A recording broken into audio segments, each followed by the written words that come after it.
Dampak perang Iran dan juga Israel ternyata merembet kemana-mana. Mulai dari pelemahan rupiah sampai dengan persoalan investasi. Nah saat ini investasi yang paling diburu adalah salah satunya di sektor properti. Terutama untuk Gen Z seperti saya dan juga millennials, ini saat ini sudah melek banget di sektor properti. Tapi di tengah ketidakpastian seperti saat ini, dan kita melihat bahwa harga properti atau rumah semakin tahun semakin mahal lagi, kira-kira worth it gak sih punya rumah? Atau mendingan ngontrak aja ya? Yuk bantu saya cari tahu. Rupiah belakangan ini melemah sejak memanasnya konflik antara Iran dan Israel. Dolar Amerika Serikat terus mengalami penguatan terhadap rupiah dengan nilai tukar dolar Amerika Serikat yang sempat menembus Rp16.200. Bank Indonesia sendiri telah menaikkan 7 days repo rate alias BI rate sebesar 25 basis poin menjadi 6,25%. Selain itu, Bank Indonesia juga turut menaikkan suku bunga deposit facility sebesar 25 BPS menjadi 5,5% dan suku bunga lending facility sebesar 25 BPS menjadi 7%. Untuk menaikkan BI rate sebesar 25 basis point menjadi 6,25%.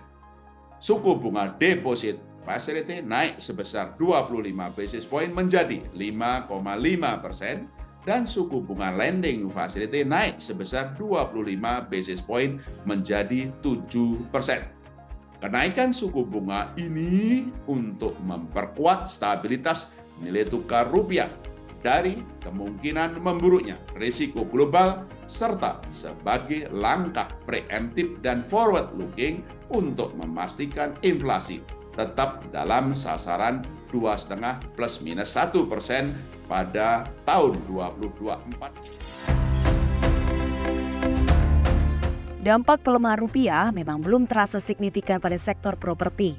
Namun, terdapat dampak tidak langsung karena timbulnya ketidakpastian. Salah satu dampak BI rate naik adalah naiknya suku bunga turunan salah satunya kredit kepemilikan rumah. Tentu saja, hal tersebut akan membuat generasi sekarang seperti Gen Z makin sulit membeli rumah karena harga cicilan yang sangat tinggi. Ya sebetulnya kalau kita lihat sekarang suku bunga BI lagi naik ya 6,25, lalu emang efeknya itu akan ke bunga KPR itu sendiri ya, bunga kredit lebih tepatnya, nggak cuma ke KPR. Nah cuman KPR ini sendiri kan memang terkenalnya kalau kita lihat di konvensional ya, bank konvensional itu kan akan sifatnya akan floating ya, mungkin di beberapa tahun bakal flat. Nah ketika flat tuh cicilannya mungkin keprediksi, tapi ketika floating otomatis bakal naik, apalagi suku bunganya lagi naik. Nah di situ kan ujung-ujungnya orang berpikir kalau gua beli pasti kan beban cicilannya bakal mahal di sini ya, dan ujung-ujungnya beban finansial gue bakal berat nih. Bisa jadi harga rumah cuma berapa ratus juta, tapi kita bisa aja jadi 1 miliar atau lebih saat itu. Nah, yang jadi permasalahan adalah mungkin orang banyak ya berpikir mendingan ngontrak dong kayak gitu, atau beli, atau misalnya bagaimana lah itu intinya ya. Nah sebenarnya ngontrak atau beli itu sendiri diperuntukkan untuk orang yang memang punya perbedaan tujuan finansial kalau menurut saya, dan beban finansialnya juga beda. Kalau memang bagi mereka dia lahir di keluarga yang sudah punya rumah orang tuanya, otomatis bisa jadi rumah itu tidak jadi kebutuhan yang sifatnya urgent, karena someday orang tuanya mohon maaf meninggal dunia, itu akan jadi warisannya mereka. So beli rumah kan bukan hal yang urgent gitu ya. Tapi kalau memang dia lahir dari keluarga yang memang ya mereka sendiri nggak pernah punya rumah tinggal ya, nggak pernah punya. Dalam artian orang tuanya juga ngontrak terus gitu. Nah mungkin di sini akan muncul urgensi untuk beli rumah di sini. Nah orang-orang yang seperti inilah yang mungkin harus mempertimbangkan kira-kira kalau KPR dengan keuangan saat ini udah layak nggak sih secara finansial gitu ya di situ. Apakah kita sudah sehat secara finansial untuk kita mengajukan utang demi membeli rumah gitu. Pelemahan rupiah yang sesaat memang tidak terlalu berpengaruh ke sektor properti. Sementara apabila berlangsung lama dapat memengaruhi dinamika perdagangan, utamanya bahan bangunan.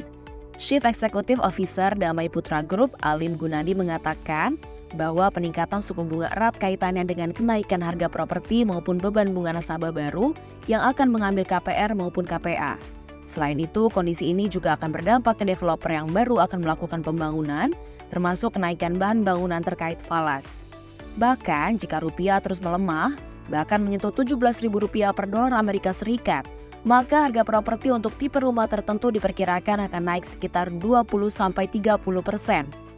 Oleh karena itu, guna menghadapi volatilitas ini, pengembang properti dituntut untuk melakukan antisipasi melalui hedging. Nah, jadi saya rasa untuk kenaikan yang saat ini terjadi itu akan berdampak ke depan gitu ya. Jadi ya kalau sekarang yang rata-rata yang developer selesaikan seperti di Damai Putra itu adalah memang kita menggunakan acuan daripada proses-proses negosiasi yang terjadi sebelumnya. Nah, tetapi kita juga harus mengantisipasi dengan nilai rupiah yang tertekan ini juga kan pasti akan berdampak ke beberapa sektor ya, terutama sektor-sektor yang sangat sensitif terhadap nilai tukar ataupun beberapa material daripada pembangunan yang memang secara transaksi berdasarkan US dollar gitu ya, walaupun kita bayarnya dengan rupiah. Tetapi ada beberapa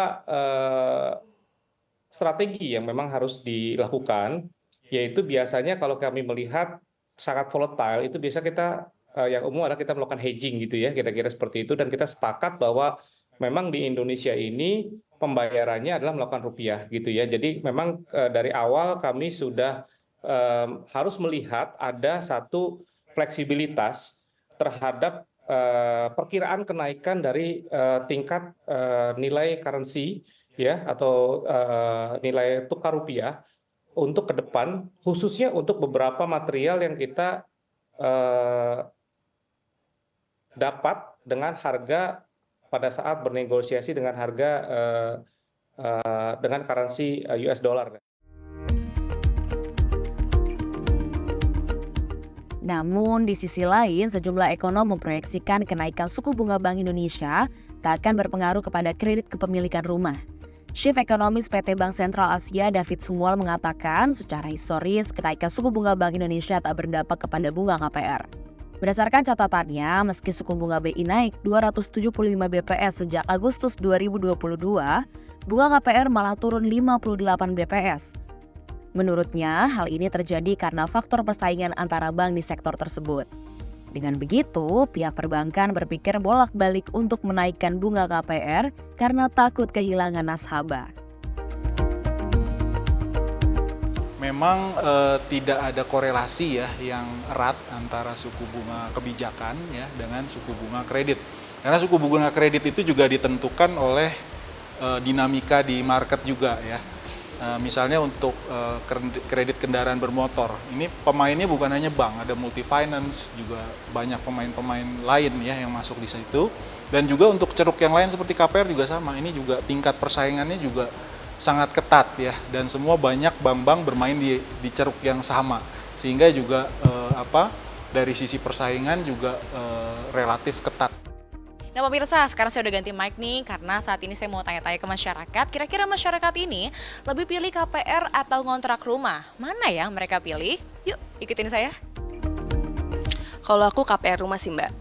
Karena buat investasi anak juga, buat masa pensiun aku, buat kayak mereka-mereka anak-anak ini punya warisan lah gitu dari orang tuanya sendiri gitu. Tapi kan katanya millennials dan juga Gen Z ini susah banget punya rumah. Terlebih lagi harganya katanya mahal kan. Ini gimana kan? Emang agak pricey banget sih kalau zaman sekarang, misalkan jajan 20 tahun, 15 tahun, mungkin emang agak berat, tapi balik lagi itu untuk investasi diri sendiri, jadi mulai dari sekarang harus nabung sih, Mbak. Kalau Kak Jika sendiri saat ini masih ngontrak atau sudah mulai KPR? Kalau aku masih tinggal sama orang tua, belum berani untuk KPR. Oke. Nah terkait dengan harga KPR yang mahal nih, mereka gimana nih? Kayak cicilan juga lama gitu. Mungkin emang agak berat sih, jadi harus dilihat dulu salary-nya per bulan berapa, jadi jangan asal langsung investasi sih, kita harus hitung-hitung juga sama pengeluaran per bulan gitu. KPR dong. Kenapa Kak milih KPR nih? Karena kalau KPR tuh kan nanti juga itu punya diri kita sendiri ya, jadi bisa buat aset, bisa buat anak kita, buat cucu kita, jadi merasa punya sendiri. Kemarin Baby Romea tuh dia lunas KPR di umur 45, kakak siap gak nih? Siap, oke-oke aja, karena kan memang sagupnya seperti itu ya, jalanin aja, gak apa-apa.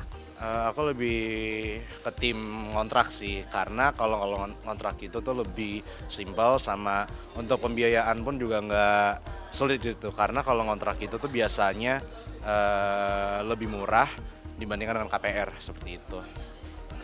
Kenapa lebih simpel nih Mas? Karena balik lagi, karena kalau KPR itu kan biasanya kan adanya bunga tiap bulannya kan ya kan. Kalau misalkan kontrak itu kita decide di bulan itu dengan harga segini, per bulannya pun juga kita ikutin flow-nya. Nggak ada bunga, nggak ada tambahan lagi lah seperti itu. Tapi tertarik dengan KPR rumah nggak? Kalau aku tuh nggak ada tertariknya sih kalau untuk KPR ya. Soalnya ya balik lagi karena kalau per bulan itu ada bunganya, kita kan nggak ada yang tahu kan inflasi itu seperti apa nanti ke depannya kan. Jadi itu sih yang aku takutin ketika melakukan KPR. Oke. Jadi ngontrak versus KPR, ngontrak ya? Tim kontrak. Ternyata sebagian masyarakat memilih untuk membeli rumah dengan KPR. Mereka beralasan dengan membeli rumah melalui KPR akan memiliki aset yang nyata. Rata-rata mereka memilih agar di hari tua dapat memiliki aset untuk diwariskan kelak. Namun ada juga yang memilih untuk mengontrak dengan alasan agar lebih mudah dan terbebas dari biaya-biaya tak terduga yang dialami ketika mengambil KPR. Apabila memutuskan untuk menyewa, tentunya terdapat beberapa kelebihan dan kekurangannya. Kelebihan dari menyewa ialah dapat fleksibel, menentukan tempat tinggal dan mengurangi resiko dalam melakukan kesalahan penentuan tempat tinggal yang ternyata rawan banjir dan sebagainya. Lalu bisa menginvestasikan sisa uang dari penghasilan karena biaya sewa lebih rendah dari KPR, sehingga bisa memiliki aset keuangan. Dan sebagai penyewa, kita tidak bertanggung jawab untuk biaya pemeliharaan rumah karena itu adalah tanggung jawab pemilik rumah. Jadi kita bisa terbebas dari biaya perbaikan misalnya genteng bocor, tembok retak, dan lain sebagainya. Namun terdapat kekurangannya juga, yakni jika pendapatan pas-pasan dan menyewa rumah cukup tinggi jika dibandingkan dengan pendapatan, berarti tidak ada uang yang bisa diinvestasikan, serta tidak memiliki aset. Tidak hanya menyewa, apabila kita memutuskan untuk mengambil KPR, tentu terdapat kelebihan serta kekurangannya juga. Untuk kelebihannya, ketika cicilan berakhir atau sudah lunas, maka rumah akan menjadi hak milik. Ketika sudah menjadi hak milik, maka Anda bisa menjual rumah tersebut dan mendapatkan keuntungan dari kenaikan harga dibandingkan dengan beli di awal dahulu. Lalu, tidak ada orang yang dapat menggusur Anda dari rumah tersebut sepanjang Anda disiplin selalu membayar cicilan. Namun terdapat kekurangannya juga nih apabila kita membeli rumah dengan KPR. Yang pertama, jika Anda kehilangan sumber pendapatan seperti gaji akibat PHK dan tidak punya dana darurat, siap-siap ada resiko rumah disita. Sehingga uang yang sudah dibayarkan selama ini jadi hangus, sama seperti kontrak. Meski jika disita bank dalam aturannya debitur bermasalah bisa dapat bagi hasil keuntungan hasil lelang sesuai kesepakatan dengan bank. Tapi kami tidak mengetahui detail apakah ini sudah diaplikasikan atau hanya sekedar peraturan saja. Dan yang kedua, fleksibilitas keuangan terbatas karena harus menyelesaikan cicilan yang punya tenor yang cukup panjang. Memilih untuk kontrak atau KPR memang menjadi dilema bagi banyak orang karena merupakan keputusan yang sangat penting. Maka dari itu pertimbangkan faktor-faktornya dengan cermat, jangan lupa bandingkan antara kelebihan dan juga kekurangannya, dan jangan lupa lakukan simulasi KPR untuk mengetahui kemampuan kita sebelum membuat keputusan. Dari Jakarta, Seriana Salsabila dan Muhammad Iqbal, Tim Liputan CNBC Indonesia.